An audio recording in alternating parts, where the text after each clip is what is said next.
Choking on my water. Hello, everybody. Or nobody at the moment, but anybody watching this in the future as well. Uh, let's see. Let's get that in frame good. So this is how far we've gotten. Oh, that doesn't belong there. We got all this tiling done earlier today, and we're gonna move on to putting this wall in and probably working on the rest of this building here. And then we're gonna do something about this cardboard here. So let's start with this piece. And I know that I want to do something like straight shot back from here on the top, cut out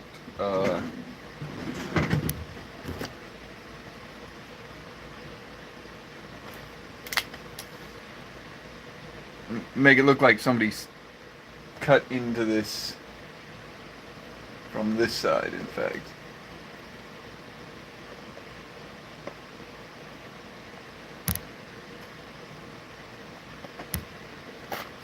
So I got this kind of shape cut out. I'm gonna go ahead and give myself a really rough edge, making sure to hit this line and probably these two lines somewhere in there. The rest of it doesn't really matter. But I haven't found really the best way to cut this stuff. I just use a razor knife. So if there's any techniques with this that you'd like to share, definitely hit me out in the comments. Share what you want to share. I really like the community of scratch builders. It's really cool how basically we feed off of each other. So that's a cool thing to be able to be inspired by so many other creative people. So I definitely dig the comments and any sort of interaction. Usually is positive. Well, that's of course if it's a positive interaction. So now we got this cutout piece, so that's going to be a little bit more of our walkway. I wonder if we can't even think about grabbing some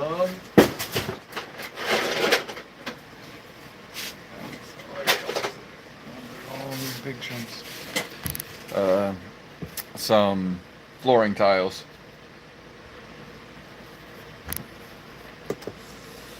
Because it might be cool to be able to have something going on above that. So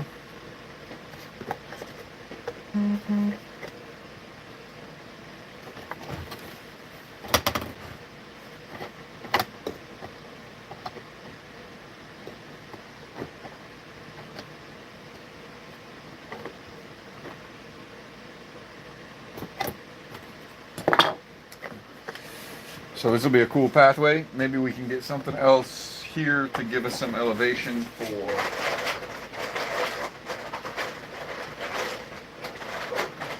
we got a bendy one. Yeah, here we go. So we're gonna try maybe hit this up right here.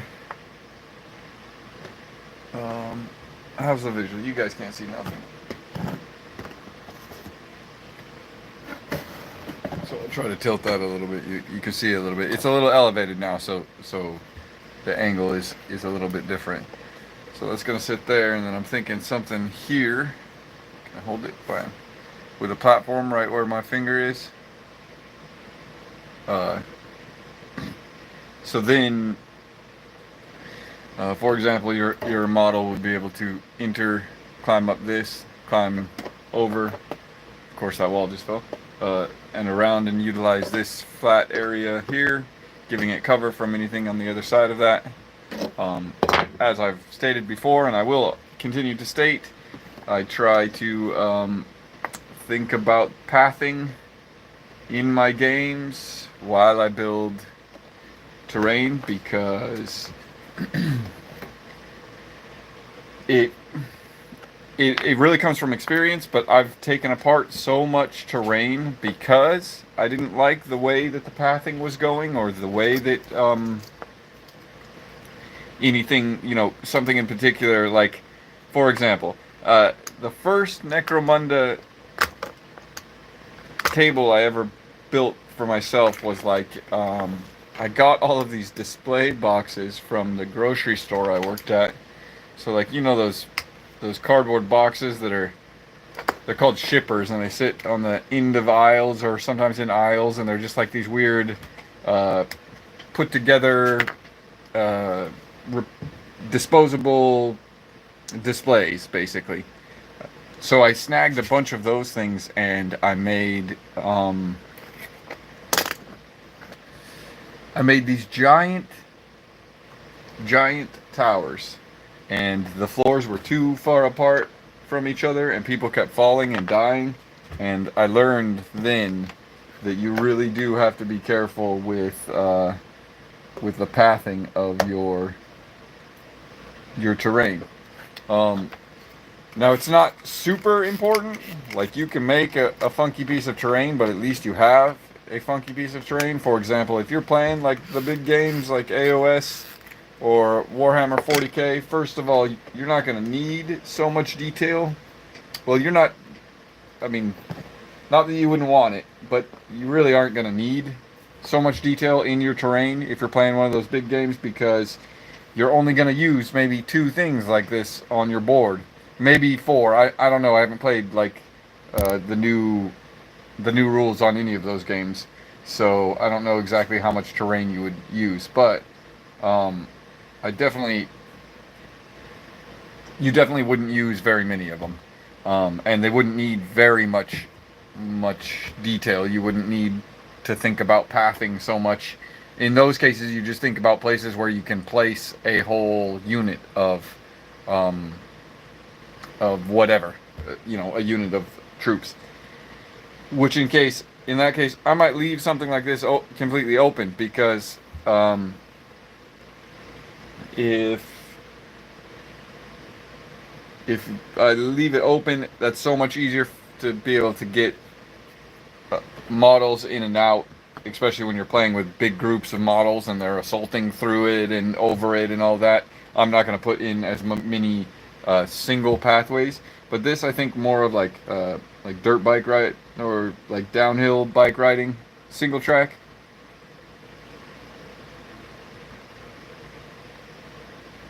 Well, hello, sir, big boy, Braden.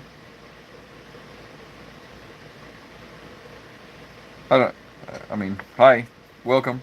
I've been building this terrain piece here live on YouTube with input from the chat. So if you, hello, good gamer. If you have, any ideas on it, feel free to shout it out or ask questions.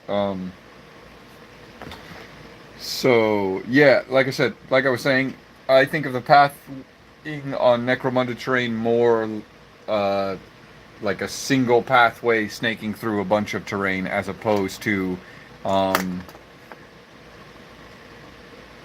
large roadways and pathways for big units, because you're not going to be doing big units. It's a skirmish game, so you do have to remember that I am building all of these for a skirmish game, so they will be more claustrophobic. Riley Narrow, what is that? This is a single 1 foot by 1 foot tile I am building for Necromunda, which I'm building a whole table of. There's another one I built here. Scratch built, mostly out of garbage and old GW pieces. So I glued that there. I like this little pathway with the busted area. One of the ways that helps sell that that's a busted area too is I use popsicle sticks, or these are like little skewers, toothpick size skewers, and I'll put a couple of those down in there just to give it some broken feel. This especially helps if you snap the toothpick, or whatever. This is like a little skewer.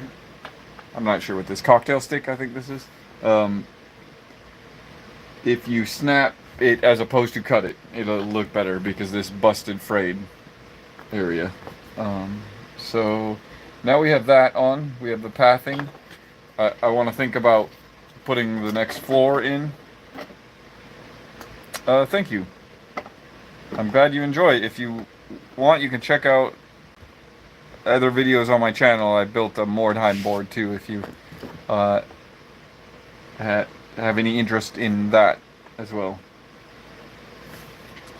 So I do like having, like I said, more pathways around.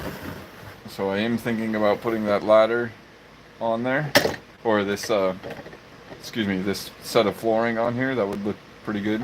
But before I do that, I want to finish this building. You see how this building, I want to put either more ruins or some other pieces. Like just simply adding that will kind of indicate that there's something else here. So that's what I'm going to do.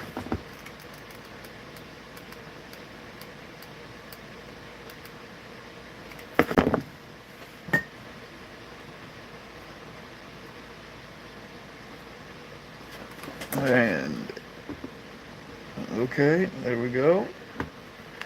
So you do have to excuse me. I have a tendency when I'm concentrating to go quiet, and I will try not to do that, but it does happen.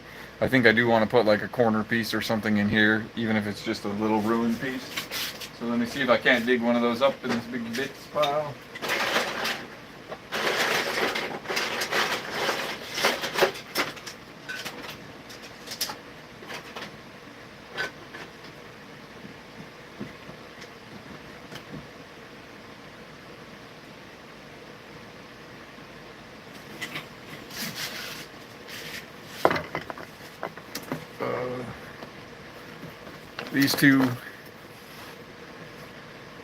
These two make a cool corner.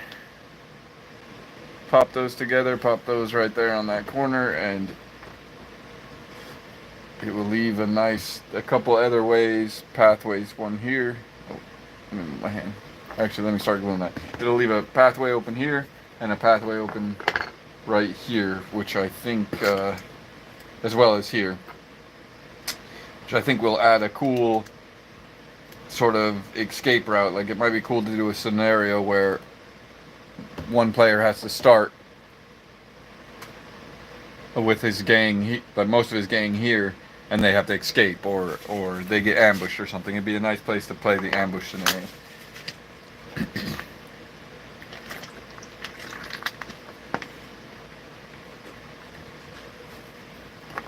So we're gonna glue this real quick and let it set, because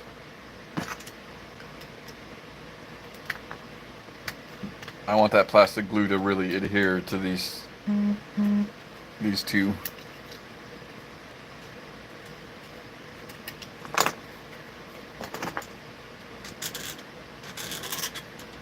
And this terrain that I'm using is like old GW from, I don't even know what edition. When the second City Fight edition came out, that's when I got that stuff. It's like a cool box set. I wish that was more accessible. I wish cool kind of, build it yourself terrain like that was more a priority.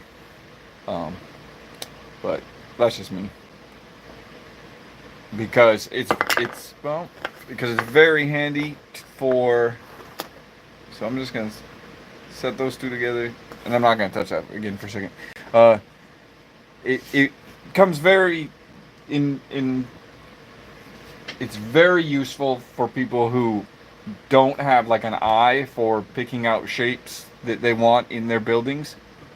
So um, I feel like more of the, even just a little bit of that kind of modular sort of terrain that you can build, stick glue together and build. Oh, whoops! I gotta get this out the way. It's gonna take forever if I keep messing with it. Yeah, I wish I was more readily available or more on the scope of games producers, miniatures producers of cheap snap together, not even snap together, but modular terrain that you can just use chunks from. But there probably is. If you know of some, feel free to hit me up. I would love to know. Although I'm not a 3D printer, I bet you if I had a 3D printer, I would have more access. So I do like the idea of piping running underneath here into this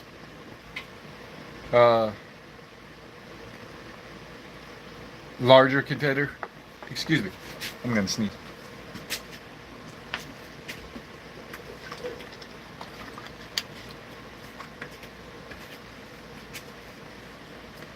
Or maybe not. I don't know what's going on. Okay, so I like the idea of imagining that, like, underneath this corrugated area on each one of there's some piping running. So I'm going to put a detail kind of showing that. But before I put this, just glue that on there, I want to add a little bit more detail to it. Like I'm gonna put some sort of wrap around it, and to do that, I'm gonna use some EVA foam. So we just do EVA foam, our square.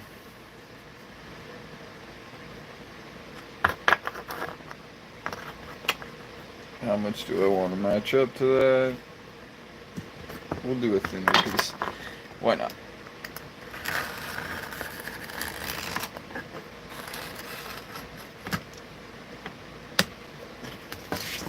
Oops, messed that up, but that's alright. We got enough of it. So EVA foam is really cool. It sticks to just about anything relatively well. If you're having like trouble sticking two different kinds of plastic together, a lot of times you can take sandpaper and burnish. Make the surface, instead of being glossy, make it all scratched up. That'll give the adhesive something to stick to. But sometimes that still doesn't work, and then use that technique where you glue some EVA foam to it in between the two pieces. Like if I had to stick another piece of plastic to this and it just wasn't happening with any glue, I would stick super glue EVA foam to it, and then super glue another piece to it. That's the best way. So I'm gonna put that seam, try to get that seam to land inside so you can't really see it. So put some hot glue on here.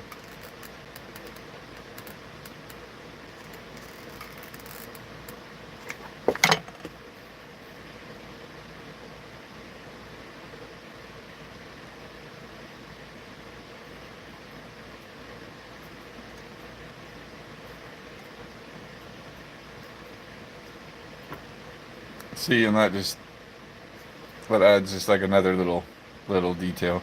I wish I had something to stick around the edges, but I'm not going to worry about that so much because I'm going to build up a lot of refuse and different textures. So, but I might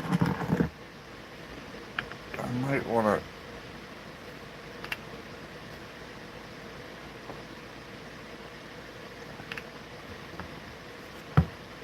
mash that. See,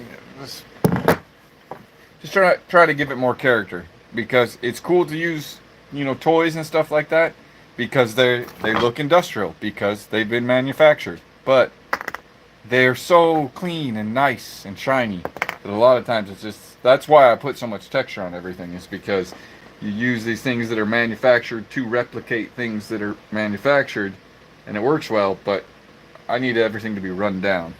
At least that's what the underhide looks like to me. So I think I'm actually going to put another layer of the EVA foam on there on the other side, just to give it a little bit more detail. Plus, anything that I try to glue on the top of this, I'll have a little piece of EVA foam that I can try to adhere to.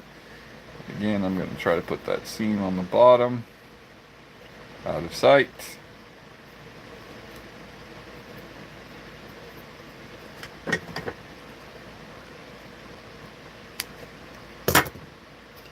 Looks good. And I do use a lot of hot glue. Me and hot glue have a love-hate relationship. It does its job too well for me to not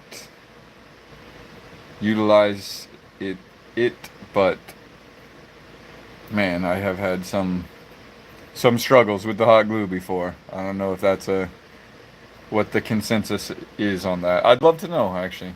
See, so now you got an even better looking piping connection. So I think I'm just gonna go ahead and glue that right there. That'll, oh, sorry, that was probably way loud. Sorry, I'll get that out the way. So I'll just glue this down, and then you'll be able to see it without my hands all getting in the way.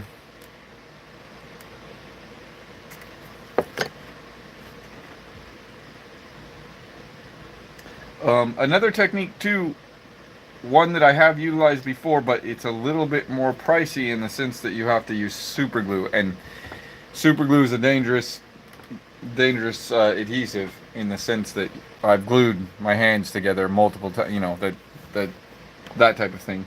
But you can do most of this with baking powder and bicarbonate and super glue. That technique works really good, and that gives a much finer, I would say that's more detailed. So you could be a little bit more strict with it if you wanted to have, I mean, I love the way it looks. I just don't have the super glue. I just don't like messing with super glue. The fumes from the hot glue don't mess with me as much as the fumes from the super glue. So that's why I tend to go hot glue first, and then if I need to, I will reinforce different things with other glues. No adhesive is off the table for me, but it's just all about how you utilize them. So I think what might actually help is if I glue this little corner piece in. It's probably going to fall apart as soon as I touch it, so you get to watch that.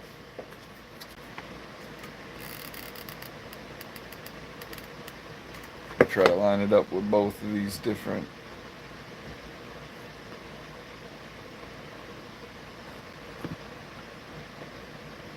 So now I'm going to scrape that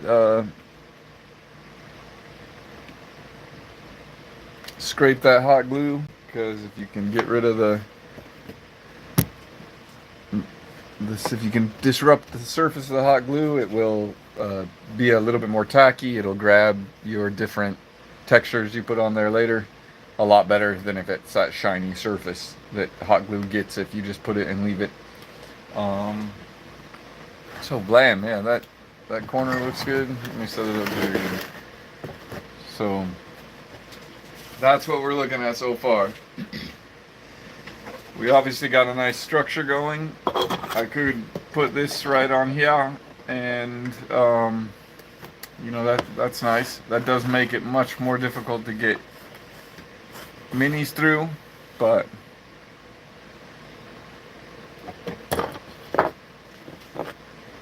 If I leave it one layer, I think it'll be fine. What do we got? Snare Hit 22. I generally not a big fan of hot glue, but PVA, so like tacky glue or whatever. See, now the strings, that is actually another thing about it. Like, they're all over, but I kind of like them in a weird way. I wish that I was able to make them permanent where I want them, because they give a very like mildew hanging from the ceiling sort of feeling, and I like that. So but I don't think I'm going to mess with, although this is pretty dry, I could try to put that on, but I don't want to move it around once I put that on. So I think that's going to be something I do at the end of this video, so that I leave it alone and let it dry. So I think instead I'm going to work on the adhesion of the floppy bottle. So right now it's just the top of a bottle shoved in cardboard, a hole in a cardboard I cut. I'll zoom in a little bit. It's just a hole in a cardboard, right? So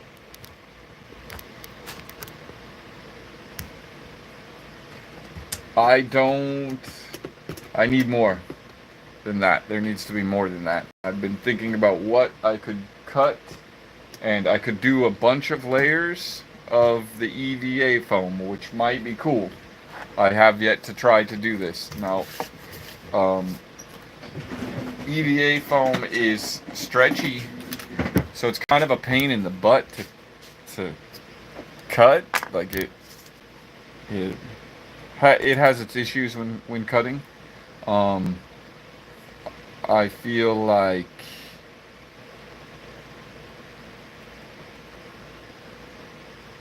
this might work, but it might not. So this is a compass. This is a drafting compass that has a little razor blade on it. The point you stick it in. So I feel like if I do this properly,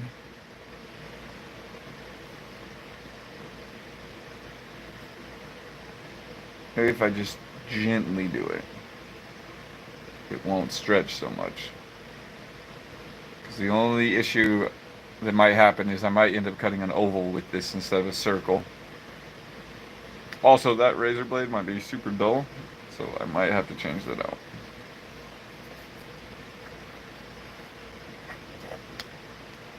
It looks like it's working alright.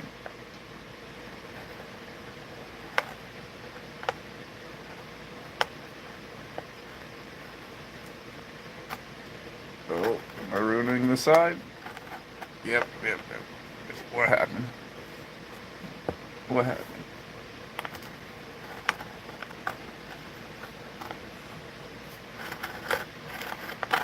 Okay. How'd we do?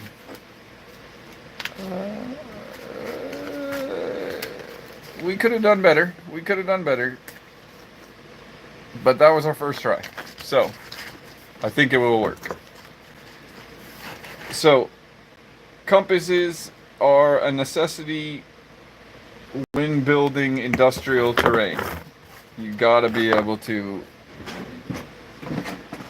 at least one of these. You gotta have one of these if you're building industrial terrain.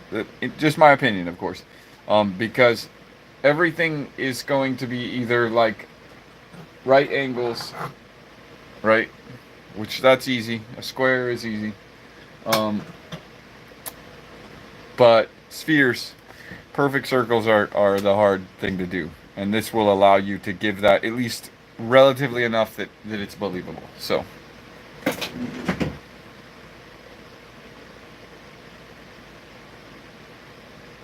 Yes, and I thought about doing that. I thought about drilling a hole in the bottom of the base and running a dowel up through it. But and that might be something to be honest, that might be something I have to do because it's going to be wobble death no matter what I do. But I also have this other idea of resolving that, which is some piping in between the two, right? Because I imagine these cardboard, these big tubes, I imagine them as being like uh, basically conduits between all the different up and down levels of the hive, right? So this thing might transmit liquid or receive liquid or both or something. So I think doing something like that, and then I can secure this a little bit from wobbling back and forth. Right now, I just want to make sure that I just want to add some detail because detail for the top-down viewer, because if I add just a little bit of unnecessary detail there, I feel like it'll really help draw the eye to that. I don't know. Then I can slack off on the other parts and it'll still look cool. No, I'm joking. I also wanted to experiment with this EVA and the compass, so we're gonna do it anyways. So now I'm gonna actually I'll probably just do it here too.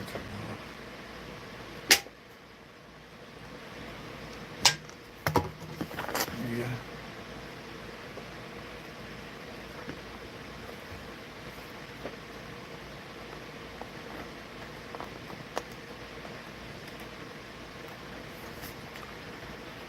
Yeah, I don't know how sharp this razor blade is, and that might be where my problem is.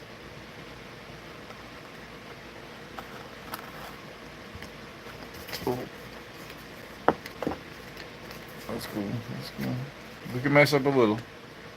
We're allowed to mess up a little. It's EVA foam, so it's gonna pop right through. So why don't we do something about half this size, just to give it like the idea of two little risers there. And then I might try to dig around and find something that fits into this that I can then mount to the bottom of the, because that'll also give it a lot of that's a good idea to do the dowel technique.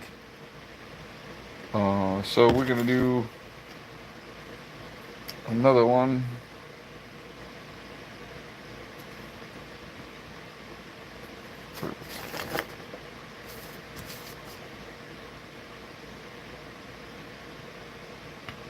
So this is a drafter's compass. If you didn't catch it when I said it before, it has instead of having a little piece of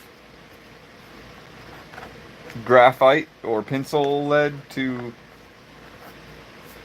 come on buddy, to like draw a circle, it has a little razor blade, so it works really good for anything paper related. It works alright on cardboard. That might be why it's dull, is because I use it on cardboard less. So how's that? Right?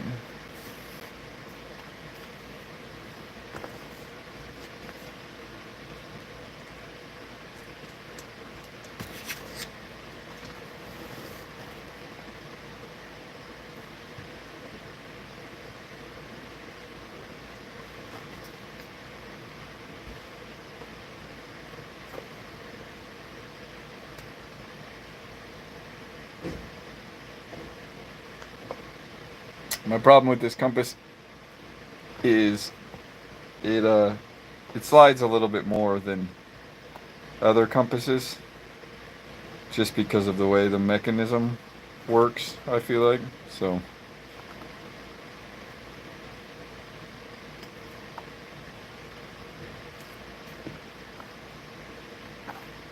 but it is still a awesome cool tool that I'm glad I found.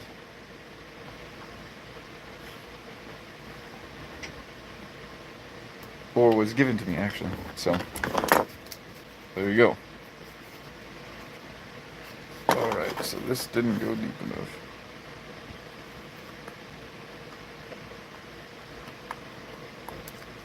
It's funny that the first cut I did with it was the best.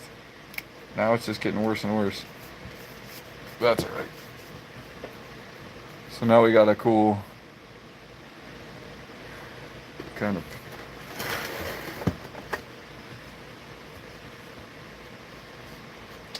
and that too will actually give it more surface area both inside of the lip of the bottle and holding onto this, so that will be a good thing. But I found out that these don't stick together very well. Do I have anything else that size?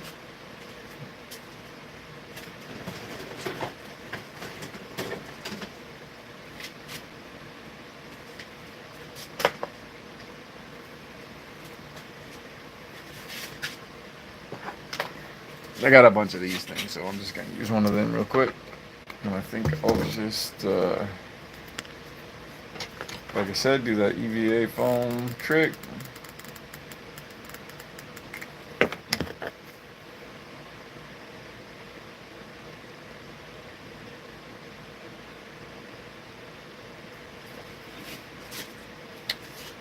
So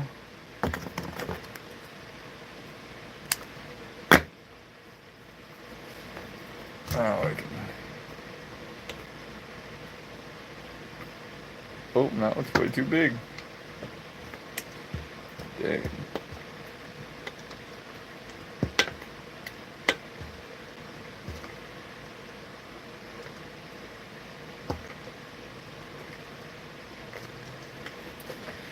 So this is all actually going to be hidden. So I might just do this then.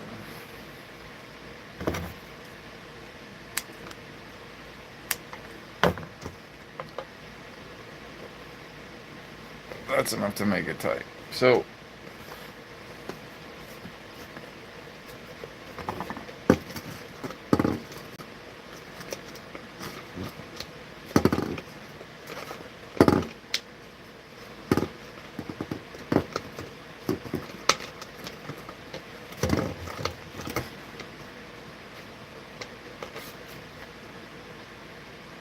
little flange sort of thing going on. Pretty cool.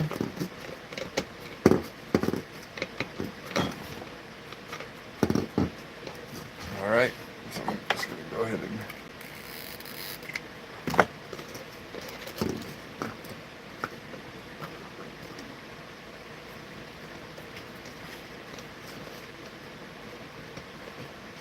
some hot glue on those, get these guys all stuck together. Let's see.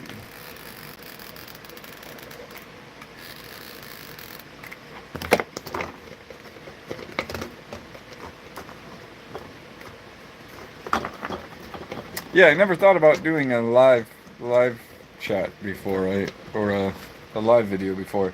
I really don't know why. I think because my builds take so, like, they do take a while, so that's a lot of video to go back and rewatch. So the rewatch ability of them, I don't know, is so good. I don't know. I guess we'll see. This is only my third time live streaming, so we'll see how the videos go. I do enjoy it. I feel inspired by the chat and the interaction with people, as opposed to just being here by myself and plunking away on my camera. But I also just hope the video is watchable, because it is also done on my phone as opposed to my nice camera. And don't worry, I will be still making other videos. Like, that's not, like, I'm not only going to do live videos now. It just, I thought the batteries on my camera died, and I thought, why not? This might be a fun thing to do.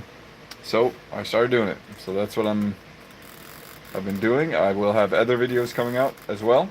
So I got some other projects in mind for the future, and obviously this project as well.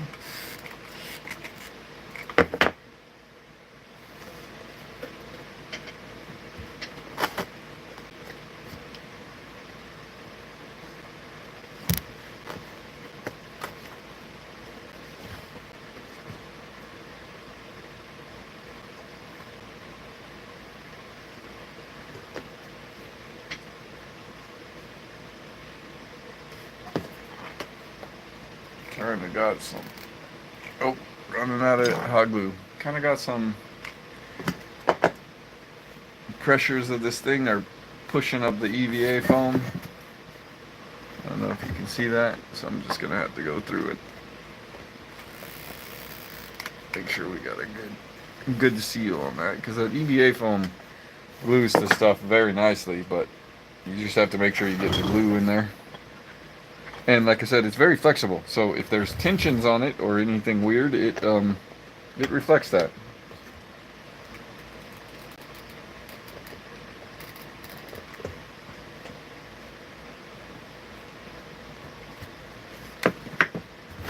Okay, now let's check the second one. No, we still got. The other cool thing about the EVA foam is that you can kind of carve into it. Or, I mean, I don't know about you guys. I'm not very good at getting the detail right. It always ends up getting messy. But you can do a little bit more carving into it. But I like the way that looked out. Yeah, yeah, it is. That's the other thing too, is that I like seeing other people's projects, because it really inspires me in how I do projects too. It's like, oh, look at, he did, or they did this particular piece, you know, something that I've done before, for example, say tiling, and they used a particular texture, and it looks really good. I'll have to try to find try to use more texture. That's actually the reason I decided to put some of these there too. So some of this corrugated cardboard, which is pretty nice stuff. I do like working with it. I feel like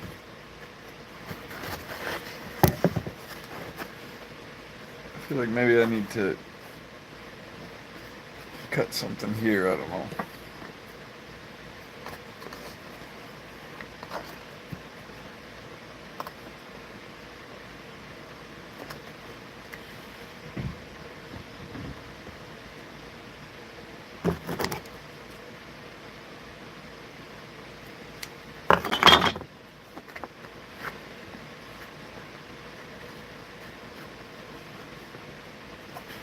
That'll do. Just trying to put some few more details on the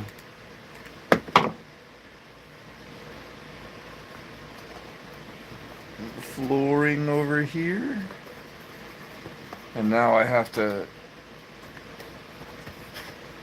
think about what I'm gonna do with these walls. Now, I don't think I have anything that is. Here's the ratios that I'm dealing with. I don't think I have anything that is this measurement right here, the space between the box and the edge of the board, that is that thin to go up against it, besides some chunks of wood. Like, all the pieces of plastic I have are relatively thick. And I try not to go over that line, because then the modularity of the boards start to dwindle, because they can only fit into certain patterns if you have chunks sticking up over too much. So I do have some zip ties which have a nice texture on there. Fortunately,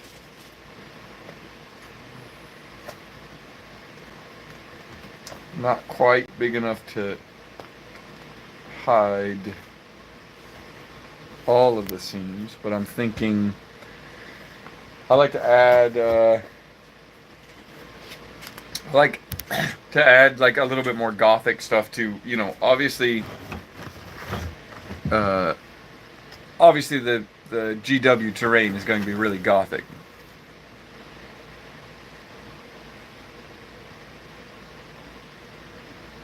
Oh yeah, the tower. Yeah, that's actually sitting right. I think there. Yeah, literally right behind. Um, yeah, that.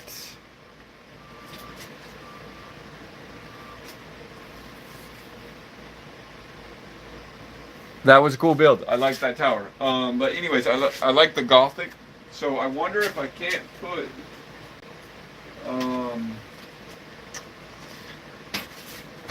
I cast this out of plaster. It's filigree for cake decoration. So that might be cool there. See if I can. Nope, I can't. I can't break it apart without breaking it apart. So what else do I have?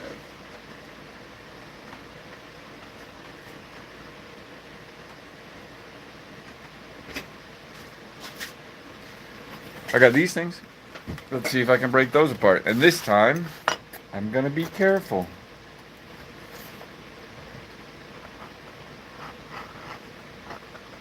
Bam.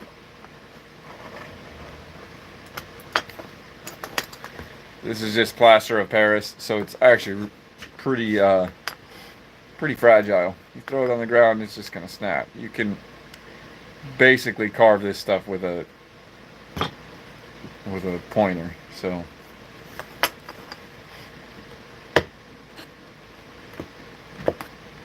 now my only real issue with plaster of Paris is that it really gets everywhere.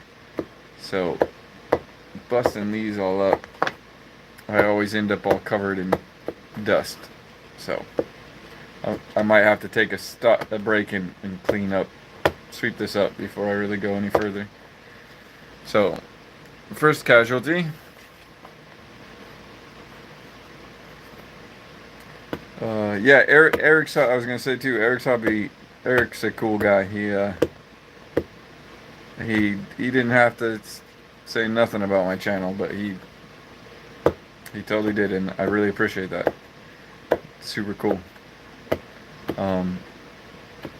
But yeah, that particular tower was inspired by a Dr. Seuss building. I just felt like there's a certain bizarreness, like surrealness to Mordheim 2. I mean, it's wicked, it's grim, it's dark and all that, but there was like almost like a laughable surrealness to it. The whole fish, I don't know, the art had a tongue-in-cheek sort of thing to it, and I felt like Dr. Seuss kind of has that as well. So when I was looking at, we actually went to like a exhibit, a Dr. Seuss exhibit, and it inspired me to maybe try to build one of his buildings, or just like replicate his architecture, and it's cool stuff. Like I've definitely thought about doing another one. Like it would be cool to do like a plateau with a bunch of those weird twisty. The problem actually I haven't been thinking about that. When I did that, I thought a lot about it, and I think styrofoam and then sculpting plaster over the top of it so you can get that really smooth look would be a good way to do like a Dr. Seuss village. But maybe I can do that in the future. Maybe that'll be a future board, a Dr. Seuss board.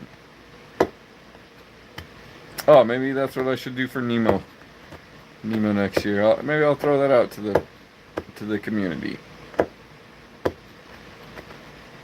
Dr. Seuss board. That would be cool, especially if you gave if you did it kind of like a pretty with elevation again. You know, I like the elevation of my game boards. But if you did the elevation with all the weird twistiness of Dr. Seuss, that might be really cool.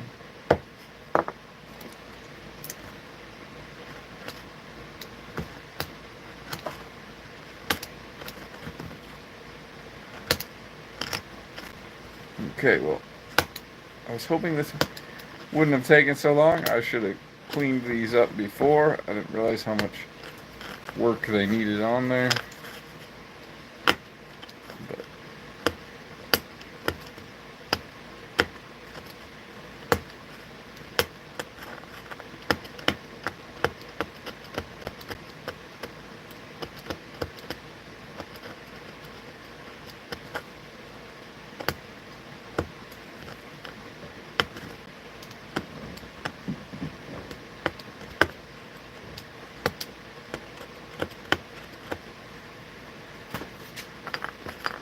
Okay, so I did break this one, but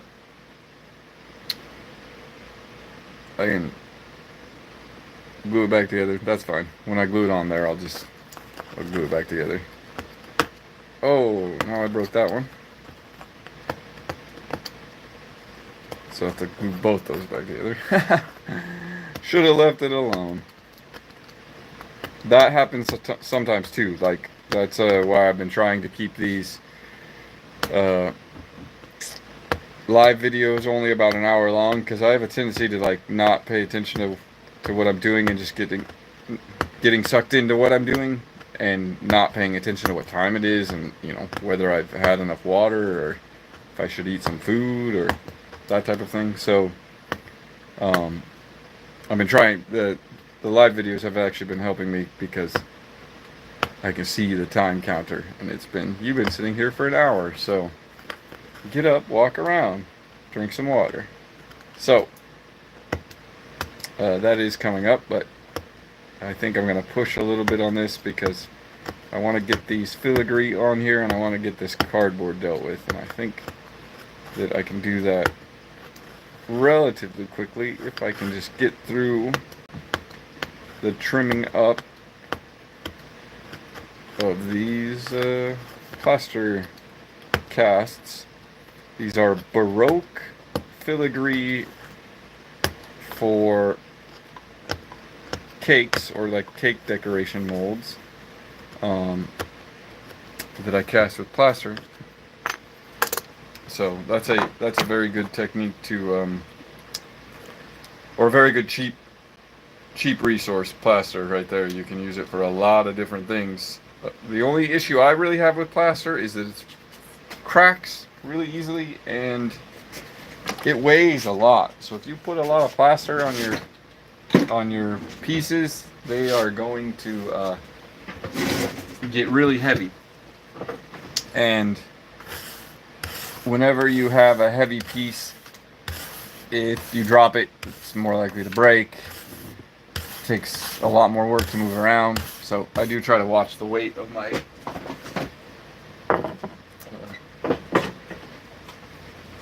pieces.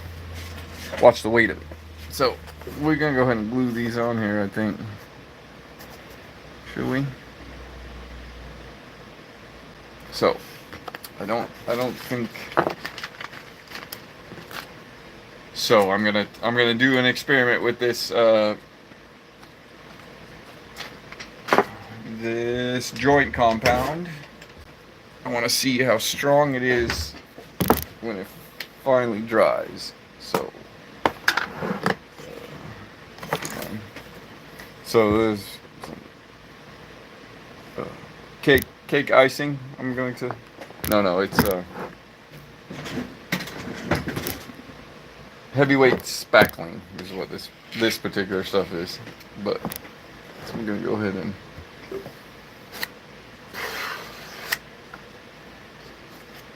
Now this is another thing that gives a lot of weight.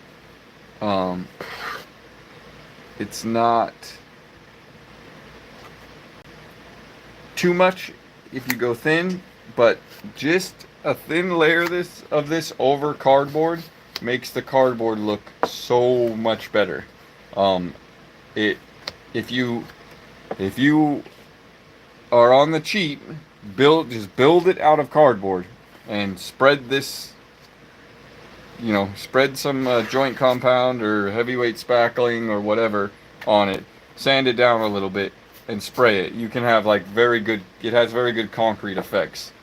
I am going to try to get in these little spaces with it.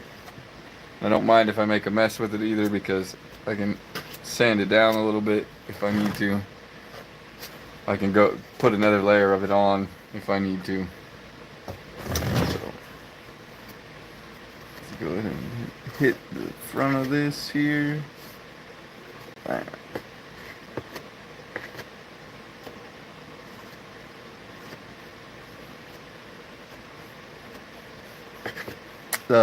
Also, there's like the technique of just scraping your putty knife very gently. It makes it look all ragged. You hit that, then you hit that with the sand, and you can make that look like cast concrete. Like I did a elevated freeway one time when I was trying to do, back in the day, Terragenesis. There used to be a terrain blog, or no, it wasn't a blog. What was it? Forum, terrain makers forum called Terragenesis, and they used to have competitions. That was a while ago, but I did an elevated freeway, and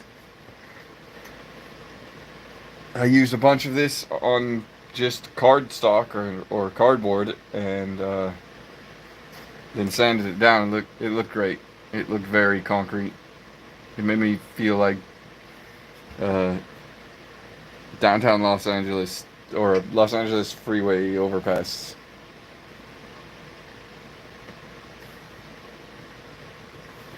But so I am gonna do another kind of layer on this side because I gotta post up this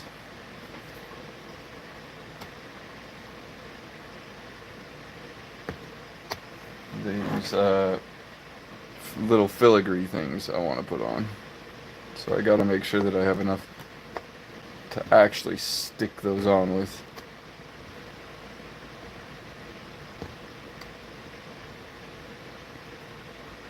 That should be good.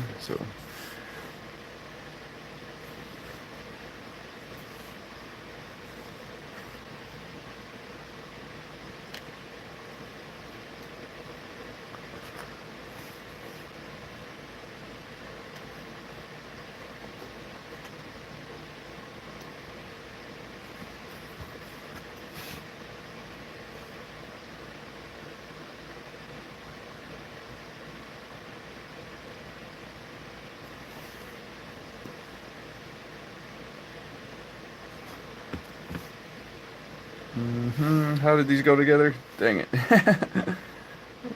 That's again why plaster is difficult. I've experimented with plaster, of like adding other things to it to strengthen it, but it's still just a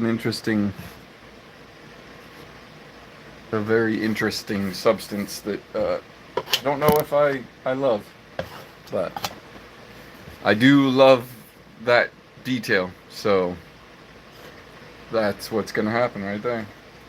Oh, I forgot this piece.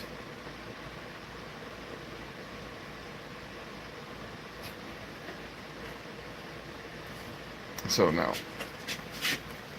this might actually be difficult to do on camera because I'm gonna have to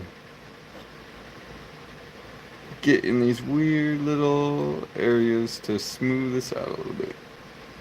Just a little bit. Like I said, I don't mind if it looks rough.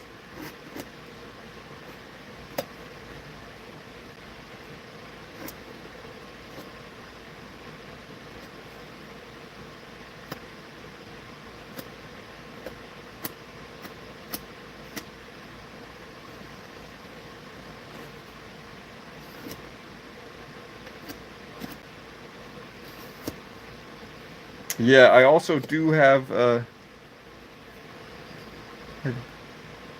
these acrylic resin. Yeah, so I do like using resin. The only issue I have with resin is that it's an inhalant, so you have to be careful with like breathing. Like you need a respirator for any sort of resin, and a really ventilated area.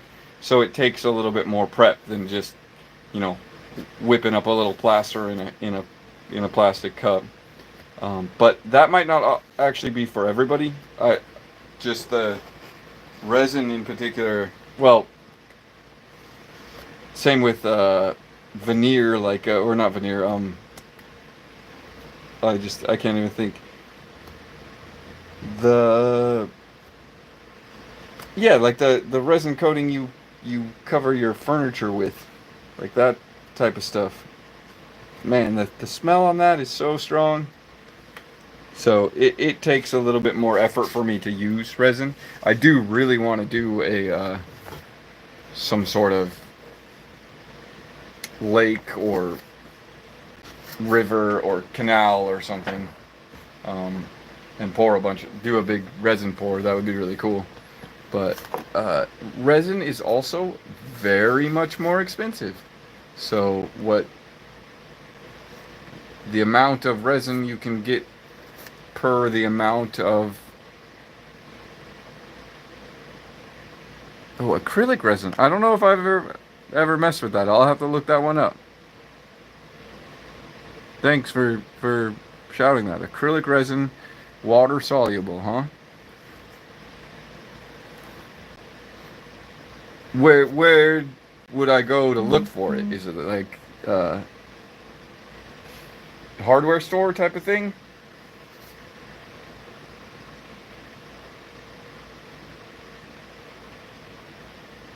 Dust. Okay, acrylic dust, and that's, you know, just as bad, if not worse.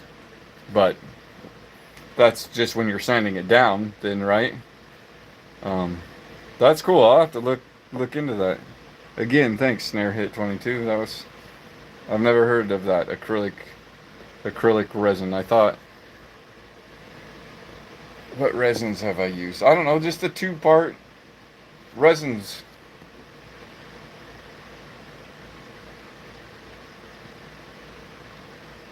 Okay. Hey, that's not the UV resin either, where you have to use a light to get it to cure, or it cures with a UV light or whatever, which looks cool as heck too, but I haven't used. Again, like there's a price point too, like how much plaster I can get versus how much resin you can get, acrylic or not. So I don't need to put spackle there, but I did anyways. So that means I'm getting close to being done. Oh, better knock this off. Put it on backwards. Yeah, okay, definitely done. Here we go.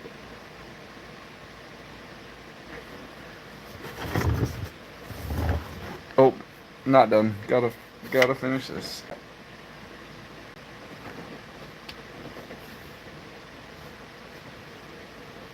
But yeah, if you can cast things in it, like plaster, if it has the same properties of plaster, that would be awesome. I mean, think of the candle molds or cake molds that you could utilize.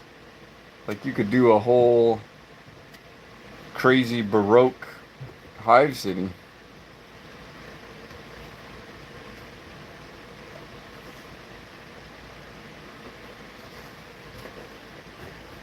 Looks good, looks good.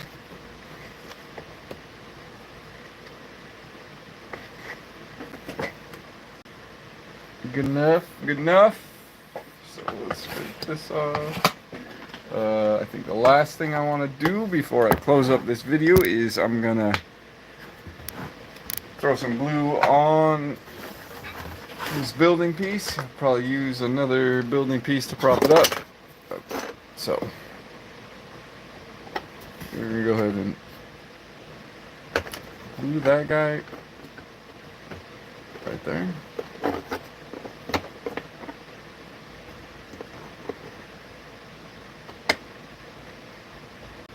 Perfect. So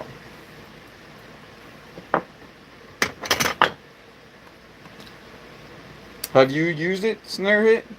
Have you used that Acrylic for like mold making, or?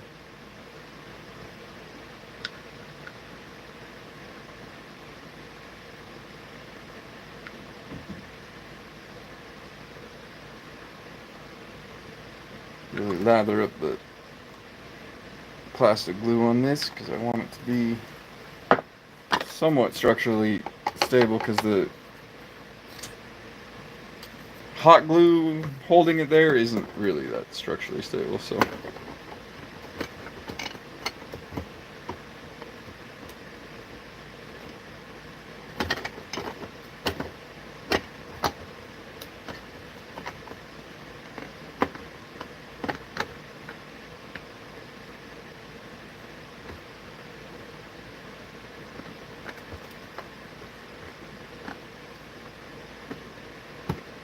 oh, come on, I had it. I had it. I had it, I swear. I did have it. In molds, cool.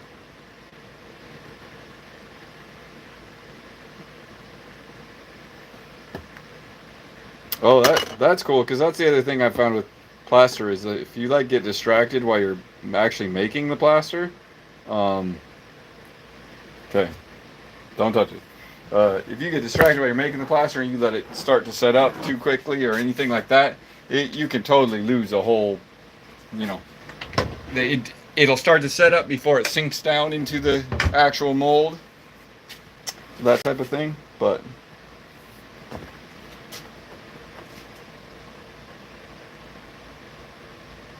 Scenery Forge, yeah, I've seen Scenery Forge's stuff. They do have really cool molds. I'd love to mess with that, but is that what you're supposed to use in their molds? That's why I was never really interested in it, because I didn't know what you pour in there besides expensive resin. So, and I thought like 3D printing might be a better source, but oh, it's already started to. So we're gonna have to put some weight on here. So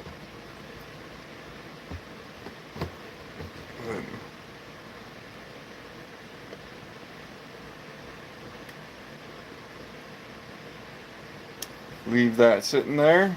It's gonna have to dry for a bit before I can really mess with it anymore. So I think I'm gonna go ahead and call this video for the moment. I might be back on. I don't think I'll be back on today, but I'll probably be back on tomorrow for another round. So if any of you guys want to hit me up tomorrow, watch out for that.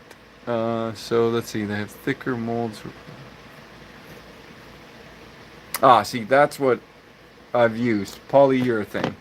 I've used a bunch of polyurethane resin, and that stuff stinks.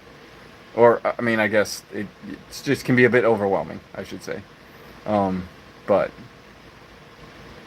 I'll have to check that acrylic resin thing out. I don't know what the price point on it is, so you know how accessible it is. But if I ever get a chance to cast things with it, I definitely will jump at that. But with that, I am going to say adieu, goodbye, adios, and catch me tomorrow. I'll be doing another live stream. Thanks for hanging out with me. Snare Hit, thank you for your input, and I'll catch you guys later.